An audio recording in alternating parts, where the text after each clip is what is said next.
অন্তর্বর্তী সরকারের সময় বিদেশিদের প্রেসক্রিপশনে গুটি কয়েক তরুণ রাষ্ট্র ক্ষমতায় বসে দুর্নীতিতে যুক্ত হয়েছিল বলে মন্তব্য করেছেন প্রবাসী কল্যাণ প্রতিমন্ত্রী নুরুল হক নূর। রাজধানীতে এক আলোচনা সভায় প্রতিমন্ত্রী বলেন, গুটি কয়েক তরুণের ক্ষমতায়নের পর বাকি তরুণদের আশা আকাঙ্ক্ষাকেও ধূলিসাৎ হয়েছিল।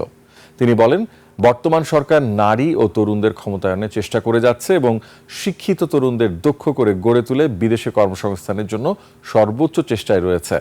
নারীদের সুরক্ষার জন্য বর্তমানে যে সাইবার আইন রয়েছে সেটিকে আরও আধুনিকায়নের আহ্বান জানান তিনি।